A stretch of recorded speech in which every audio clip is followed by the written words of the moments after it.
Summer movie season is right around the corner.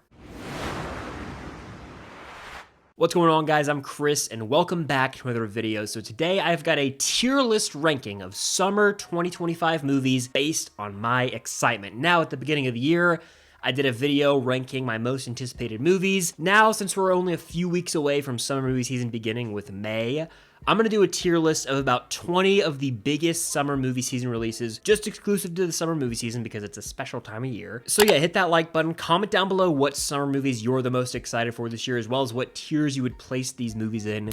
And of course, subscribe and hit that notification bell to help me reach my goal of 150,000 subscribers here on the channel. Without further ado, let's dive in. So the tiers I have are my standard tiers. I got Need It Now, I'm excited, I'm curious, and Don't Care. And again, I've got about 20 of the major summer movie season releases. I actually have them ordered by release date. So from May 2nd, which is Thunderbolts, to August, where the summer movie season comes to a close. So first up, we've got Thunderbolts. This is the next MCU movie. It comes out May 2nd. And I'll be honest with you, as they've started to market this movie more and more, and as we've gotten more posters, images, info, I'm gonna go ahead and say, I need this movie now. I need it in my blood, okay? I'm putting it up there. I firmly believe, and I've said this to multiple friends of mine now, I believe Thunderbolts has the potential to be the best MCU movie that is not a movie that heavily plays into nostalgia in a long time. I'm talking maybe since The Winter Soldier. This is going to be like a street-level Marvel movie for the most part. And if we go through all the Marvel movies that have been smash hits that people love as of late, we got No Way Home, Deadpool and Wolverine. Well, those are kind of nostalgia movies. I mean that with love in my heart, by the way. They're just movies that bring back characters so they have more hype around them. Then you look at team-up movies. Well, Infinity War, Endgame, obviously those are big. Civil War, big because it's a team-up. Guardians 3, kind of an anomaly because it's James Gunn's send-off to those characters. So I look at Thunderbolts and I go, if this thing is special, which a lot of early reports are starting to say, I'm not gonna, I'm taking it all with a grain of salt. I'm gonna see the movie for my own opinion. If it's fresh for the MCU, it's a street-level story that works, I'm here for it. Give it to me. So I'm going to go ahead and say need this one now. Plus, it's the movie that's kickstarting this whole entire summer movie season, so I need that.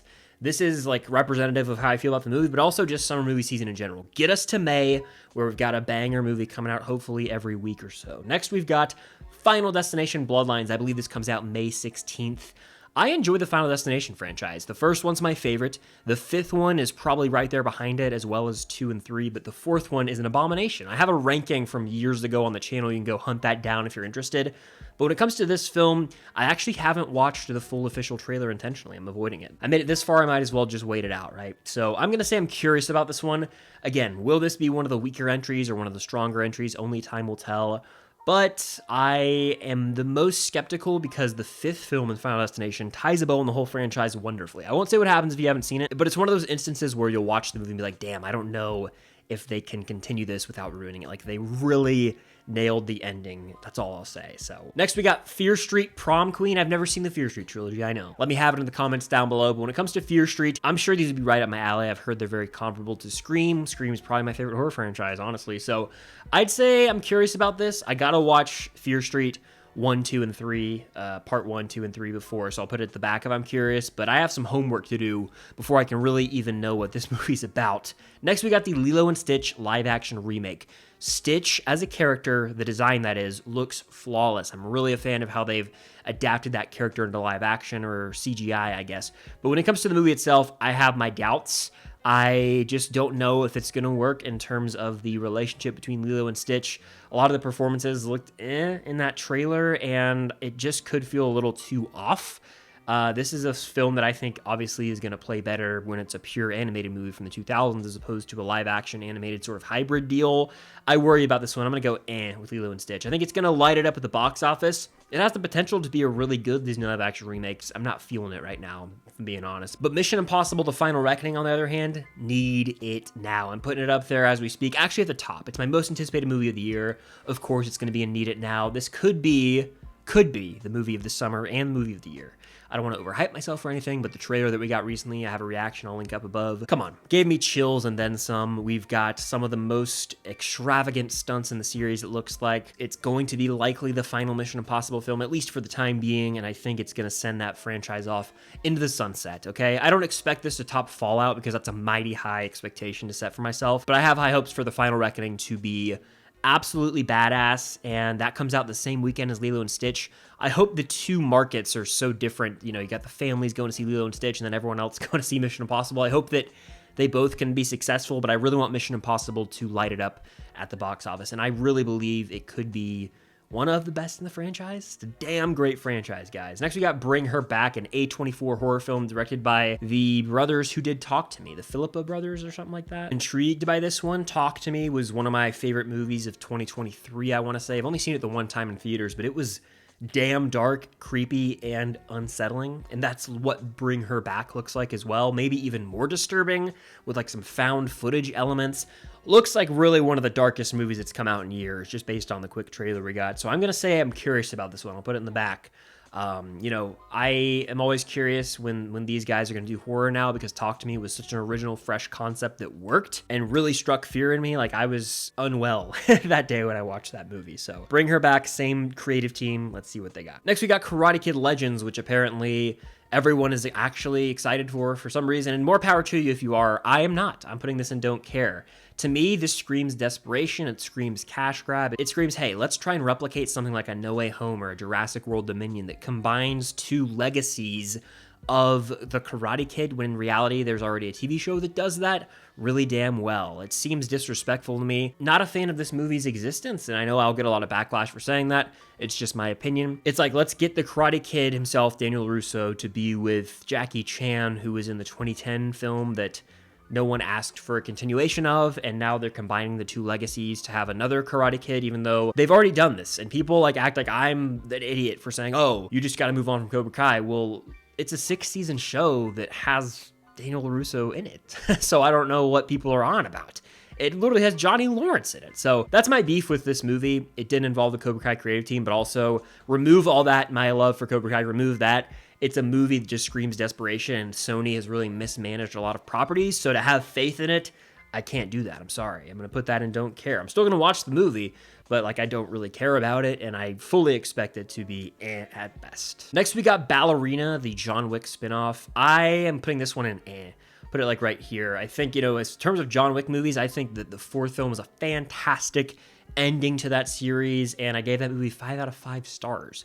This comes out in June. It kickstarts June for us, and I just haven't really been sold by the marketing, but also we're seeing John Wick back. It's got mixed reports, and apparently there were a lot of reshoots. I just don't know how to feel. Like, I'm not saying I'm burnt out on John Wick, but in terms of a spin-off, I'm good. Next, we have the Predator animated movie, Killer of Killers. I think this one got a trailer like this week, very recently, and it's like a freshly announced movie. So I would say I'm curious about this one. I actually have not watched Prey yet, which people have begged me to watch and talk about on the channel. I just never got around to it. But I've seen the OG Predator. I plan to do a franchise watch through in order to, you know, watch this and then watch Badlands later in the year. I'm going to say, you know, I'm curious about this one. I'll put it like right here. But it's not something that's like immediately on my radar because I got homework to do beforehand. Same with Fear Street Prom Queen. I got some homework to do before I can like fully commit to being excited to either project. Next, we got the How to Train Your Dragon live action remake. This was actually screened at CinemaCon last week or a week or so ago, and it had rave reactions. A lot of people were saying it's one of the best live action remakes out there. You can't trust any of that, and I respect, you know, people's opinions and all that, but anytime something is screened that early, a lot of reactions are going to be hyperbolic. I'm not saying manufactured, but we did see similar things with The Flash, and those led us all astray. So I don't really trust early reactions a lot of times anymore. I mean, if I see something early, I'm honest about it, and I know a lot of people are. I'm just saying, for me personally, I do not care what any early reaction to anything ever says, because it's not my opinion. I need to see it for my own opinion before I'm like led one way or the other, for the most part. But when it comes to this, I stand by the fact that it just looks like a shot-for-shot live action remake. I gotta see the movie to be proven wrong. You know, I mean, I feel like walking out, I'm just gonna say, yeah, that was really cool, and the VFX were awesome, and I thought they did a great job casting these characters, but if I want to watch How to Train Your Dragon, I'm just gonna watch the OG DreamWorks movie. I don't see myself walking out of this and going, this is the better adaptation of How to Train Your Dragon, because it's based on the original, you know what I'm saying? So I would say I'm curious about this one. I'll go fairly high. Like, I'll actually go right here because I want to know if some of these rave reactions were legit or not. But also, is this just the animated movie in live action form? That's my biggest concern. And I just got to see the movie, and it has to prove me wrong before I can really changed my opinion, but I'm still curious about it because it is How to Train a Dragon, one of the best DreamWorks movies, maybe the best, in live action form. Next, we got 28 Years Later. I never saw the first 2 movies in this franchise, so again, I got some homework to do, but they put together one of the best trailers, I'd say, for a movie this year with the first trailer for this movie. Very creepy, unsettling, you know, it's post-apocalyptic, all that jazz. The cast is there with Aaron Taylor Johnson. I think Ray Fiennes is in this movie. Killian might be coming back, I don't know. But I'm gonna say I'm curious about this one. I'll go like right here in the back of curious. Moving into June, further into June, we've got LILO, a Pixar original film that I am not sold on yet. The trailers have been coming out for years for this thing. I know it continued to get delayed, I think because of the strike. I'll go with it. I'll put it like right here probably. Yeah, it's an original Pixar film. You always got to give them a fighting chance. But some of their original stuff hasn't worked for me. I'm looking at movies like Turning Red, Luca. Elemental was fine, but they haven't had like a stellar original film to me in a while. I'd say since Onward. And I know that a lot of people would say Soul, but I thought Soul was just fine. I think it's very overrated. That's just my opinion. But Elio looks cute enough, but will it actually pull on the heartstrings in classic Pixar fashion? Only time will tell. Next we have Megan or Megan 2.0. Don't care. Back of don't care. I think the first Megan's an abomination. Painfully cheesy, unfunny take on Chucky, Child's Play, but like watered down. It thinks it's horror, but it holds back. It's not funny. There's nothing cool about it. I hated Megan. Hated it. Really did. So gave it 1 star, I think, and that's probably being generous. I have no intentions of watching Megan 2.0 unless it's with a Pretty Much It commentary track and I view it as a comedy. And that's insulting to say about a movie. So that's how I feel about Megan 2.0. Next, we got F1. Bring it on. I'm here for F1. F1 was one of my more anticipated films coming into the year. The trailer has fully sold me. Everything we've seen, I'm all in on this movie. It's directed by Kaczynski, Joseph Kaczynski, that is, who directed Top Gun Maverick. I need this movie now. I'm putting it right here. One of my most anticipated of the year. It could be like the dad movie of 2025. Brad Pitt's cool as shit. And we're doing like Top Gun Maverick style scenes with F1 races. Like, bring it on. What's not to love? Next, we got Jurassic World Rebirth, which I, on paper, should not be excited for because the last 2 Jurassic movies stunk, especially Dominion. Jurassic World Rebirth, though, you got Jonathan Bailey, Mahershala Ali, and of course ScarJo. You got a new director. The visuals look great, and it seems like they're trying to make this a bit more unique than the last few Jurassic films and actually like have some thrills, a compelling story, and characters you give a damn about. Those are things you need in a Jurassic movie. Characters matter. I'm actually weirdly excited for this one. I'll say it. I'm excited. I'll put it there right now. It could totally disappoint me, and I like halfway expect it to absolutely disappoint me, but I am excited. I don't care. I'll buy in. I'll drink the Kool-Aid. It could totally bite me in the butt. I kind of expect it to, but I'm excited right now. Call me delusional. Next, we got Superman, the DCU's first movie. The pressure's on with Superman. I will say I liked the teaser. I really dig the score we've heard so far, and some of the visual choices work for me. The casting is great. In James Gunn, we trust in terms of his directing. The man hasn't missed in the comic book movie genre. But I will say that the more I sit on it, the more I watch, you know, that sneak peek they dropped, something about the movie feels a little off to me. I don't know if it is certain visual choices. I feel like I need to just see this movie before I can be like, over the moon, I need this now. This is the start of something new to go a little High School Musical on your ass, all right? This is important, and everyone knows that. I hope that it's great. I really do. I will say, I think the main reason I'm not like over the moon is because I've never been a Superman guy, and that's okay. I have always been Batman, Spider-Man, Marvel, Avengers, all that. I grew up on that. The only Superman property I grew up watching was Man of Steel. And I didn't see that until I was 13 years old. That's when it came out. And yeah, I'm not saying I'm not excited. I am going to put it in the I'm excited tier because it's like, there's curiosity there, obviously. I'm going to put it at the back of I'm excited, probably right here. I'm just excited for a fresh start for DC. But yeah, I'm worried about it as well. Like, it's a mixed bag of emotions for me. I just want the movie to be great. I want it to be great. I don't want it to be, oh yeah, that was good. It needs to be great in order for DC to be great. It needs to be great. You need to expect greatness with the fresh start for DC, and I think that's fair. So we'll see what's up with it. Next, we got Smurfs. Don't give a damn, but I think I'd watch it over Megan 2.0. Actually, I lie. I don't think I will ever lay eyes on that Smurfs movie. I've never seen a single Smurfs film. Wasn't there one in 2011 with Neil Patrick Harris, Barney Stinson? Let me know. Next we got I Know What You Did Last Summer. I think this is a remake of the film from the 90s. Never saw that. That's why I have some homework to do. I'd put this in eh. I think Madeline Klein's in it. That's a win. Prince Eric, the guy who plays Prince Eric from Little Mermaid remake is in it. So I'll go eh, like right here probably in the back of eh, but I will still check it out. I just got to watch the OG first. Only feels right. Next we got Happy Gilmore 2. This is straight to Netflix. That needs to be known. Not saying that that's gonna truly diminish the quality, but it's not a theatrically released movie. That needs to be, I think, out there at least. When it comes to Happy Gilmore 1, I've seen it, I think, once fully in my life. It's a, comedy classic to many. A lot of people grew up watching it. I've seen it once. It's a funny film. It's quotable. It's charming. It's one of Adam Sandler's best roles, for sure, and most iconic. But this sequel, I'm gonna be real, just nothing I've seen has really excited me. I will watch it, but I'll put it in the eh tier. I'll put it like right here. Because, it's straight to Netflix. Adam Sandler comedy, never been my favorite. It's kind of also aged out a bit, so we'll see. Tons of cameos in this movie, though. But is there going to be a real compelling story to tell here? That's the question I ask. Only time will tell. Next, we got Fantastic Four, The First Steps. I would say this is one of my most anticipated of the entire calendar year. Right now, it's a toss-up between Thunderbolts and F4 for which one I'm more excited for. Frankly, depends on the day, depends on the hour of the day. I am going to put this in Need It Now because it is truly the first time we've seen the Fantastic Four in the MCU. The other instances are irrelevant. This is the real deal. It's MCU Fantastic Four. Let's get it.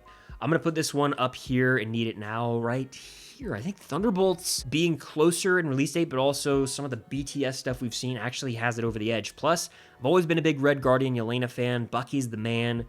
That movie could stand on its own as a truly great MCU film outside of being a team up. I know it is a team up technically, but street level. I just got a feeling about both, so I'm kind of tied on them, so I'll put Thunderbolts a hair above F4, but I want both of them now. Next, we have The Naked Gun, which, if I'm being honest, I don't really care about. I didn't watch the Naked Gun movies ever in my life. I don't have any attachment. I don't have any interest. I watched the little teaser they put out. It didn't do anything for me, so I don't really care about The Naked Gun. I'd put it right here. We got The Bad Guys 2 next. This is a DreamWorks sequel. Haven't seen the first, but I feel like I've seen the trailer for this. Did they delay this movie? Because I thought I saw the trailer for this when I went to the Spider-Man movies last April. Maybe that was a different DreamWorks thing, but I'm pretty sure it was The Bad Guys 2. Either way, I'll put this one in don't care. I'll put it right here, because of the movies right here, that's the one I have the best chance of watching, but I don't really care as of right now. Next, we have Freakier Friday. Freaky Friday is a movie I need to finish. I've seen so many parts of it over the years that I've pretty much seen it.